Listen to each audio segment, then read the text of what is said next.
26 জানুয়ারি সকাল 11টা হঠাৎ করে ইসরায়েলের নেভাতিম এয়ারবেজে বেজে ওঠে জরুরি সতর্কবার্তা। পাইলট ও সেনারা দৌড়ে ছুটছে রানওয়ের দিকে। মুহূর্তের মধ্যেই ফাইটার জেট প্রস্তুত করার নির্দেশ, কারণ কিছুক্ষণ আগেই তাদের আকাশসীমার উপর দিয়ে উড়িয়ে গেছে বিশ্বের অন্যতম শক্তিশালী একটি যুদ্ধবিমান এবং আশঙ্কা সেটি আবারও ফিরে আসতে পারে। ইসরায়েলের আকাশ প্রতিরক্ষা ব্যবস্থা বিশ্বে অত্যন্ত উন্নত বলে পরিচিত।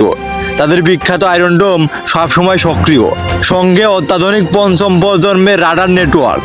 সাধারণত 400 কিলোমিটারের ভিতরের যে কোনো টার্গেট শনাক্ত করা তাদের জন্য কঠিন নয়, এমনকি ছোট ড্রোনও নজর এড়াতে পারে না। একসাথে প্রায় 200টি টার্গেট লক এবং 50টিরও বেশি টার্গেট আঘাত আনার সক্ষমতা রয়েছে এই সিস্টেমের। তবু প্রশ্ন থেকে যায়, এত শক্ত প্রতিরক্ষা ভেদ করে একটি যুদ্ধবিমান কিভাবে ঢুকে পড়ল? রাডার রুমে টান টান উত্তেজনা, স্ক্রিনে বিমানটি কখনো ভেসে উঠছে আবার মিলিয়ে যাচ্ছে।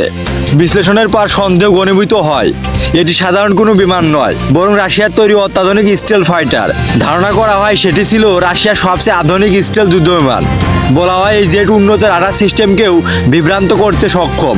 শব্দের প্রায় 2.5 গুণ গতিতে উঠতে পারে এবং প্রায় 12 টন অস্ত্র বহনের সক্ষমতা রাখে। পরিস্থিতি সামাল দিতে ইসরায়েল দ্রুত আকাশে তোলে তাদের অত্যাধুনিক যুদ্ধবিমান। স্টেল মোকাবেলায় বিশেষভাবে নকশা করা এই জেটগুলো দ্রুত লক্ষ্যবস্তুর দিকে অগ্রসর হয়। তবে SU-57-এ থাকা উন্নত সেন্সর প্রায় 200 কিলোমিটার মধ্যে শত্রু শনাক্ত করতে পারে, ফলে রাশিয়ান পাইলট আগেভাগেই বুঝে যায় তাকে অনুসরণ করা হচ্ছে। SU-57 অবস্থান বদলে বন্দর এলাকার উত্তরের দিকে সরে যায়। একটি F-35 তার সামনে অবস্থান নেয়।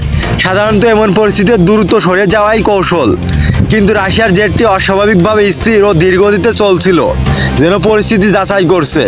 যখন লক করার চেষ্টা স্পষ্ট হয়, তখন SU-57 সতর্কতামূলকভাবে একটি মিসাইল প্রস্তুত করে দূরত্ব বাড়াতে শুরু করে। এই জেটের আরেকটি গুরুত্বপূর্ণ দিক হলো এর তথ্য সংগ্রহ সক্ষমতা। উন্নত সেন্সর দিয়ে এটি প্রতিপক্ষের রাডার ফ্রিকোয়েন্সি, ডিফেন্স সিস্টেম এবং অন্যান্য সামরিক তথ্য স্ক্যান করতে পারে। অর্থাৎ আকাশসীমায় উপস্থিতি মানেই কৌশলগত তথ্য সংগ্রহ। মিসাইল প্রস্তুতের পর বিমানটি তুলনামূলকভাবে স্পষ্টভাবে ট্র্যাক হওয়ায় ইসরায়েলি পক্ষ থেকে পাল্টা পদক্ষেপ নেওয়া শুরু হয়।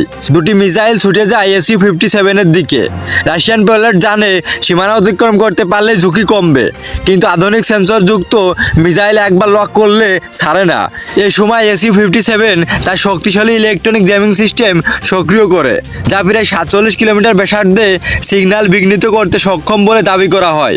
তবে এত কাছাকাছি দূরত্বে সামান্য ভুল মানেই বিপদ। তাই পাইলট হঠাৎ কৌশল বদলে বিমানকে খাড়া উপরে তুলেন, প্রায় 1000 মিটার উচ্চতায় উঠে আবার দ্রুত নিচে নামেন। এই আকস্মিক উচ্চতা পরিবর্তনে মিসাইলের ট্র্যাকিং বিভ্রান্ত হয়। তার সুযোগ বুঝে SU-57 সীমানা ছাড়িয়ে নিরাপদে সরে যায়। ঘটনার পর আন্তর্জাতিক অঙ্গনে ব্যাপক আলোচনা শুরু হয়। অনেক বিশ্লেষকের মতে এটি ছিল শক্তি প্রদর্শনের ইঙ্গিত, তবে এখন পর্যন্ত ইসরায়েল আনুষ্ঠানিকভাবে কোনো বিবৃতি দেয়নি।